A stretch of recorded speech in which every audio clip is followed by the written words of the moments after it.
Isa na namang swerteng buyer natin ang nakabili sa live natin no, ng isang aquarium guys. Complete set yung binigay natin doon na 1,800 lang. Meron na kasamang lights, filter, cleaning material, siphon, ref magnet, and meron din syempre kasamang fish pond. And andun yung design, andun na rin yung sand na kasama. Okay, so mamaya guys, papakita ko sa inyo yung ating design. So gagawin muna natin ngayon guys, syempre ipapack lang natin yung mga order sa atin.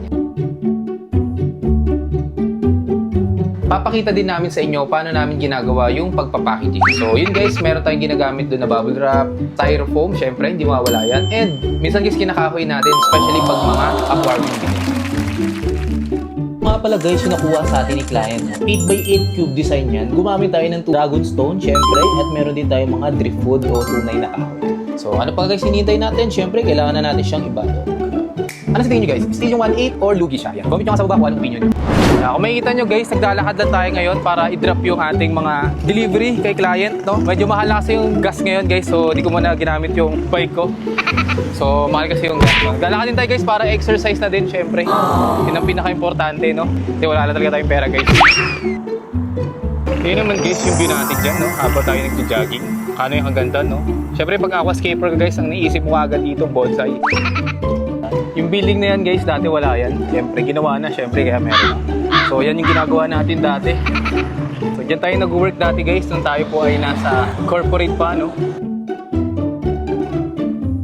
Okay, so guys, pauwi na tayo ngayon, no? Na-drop na natin sa J&T partner natin yung ating mga order sa atin ng mga client natin, no? Ano daw? Jogging lang ulit tayo guys. So, ganito lagi yung routine natin, no? Pag may order sa atin.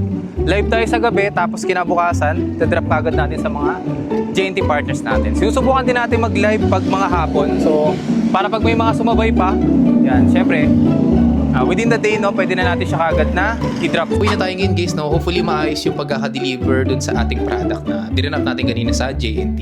And yun guys, si client po ay taga Bohol pa. So, imagine guys, sobrang layo. Tayo taga Manila. So, yun lang. Sana okay yung pagkaka-deliver. So, ngayon guys, ang gagawin natin, mag-live ulit tayo para humanap ng mga ka-stress natin na gustong mag-upgrade na kanilang design sa aquarium. So, yun lang guys. Hanggang sa muli natin pagkita guys. Paalam!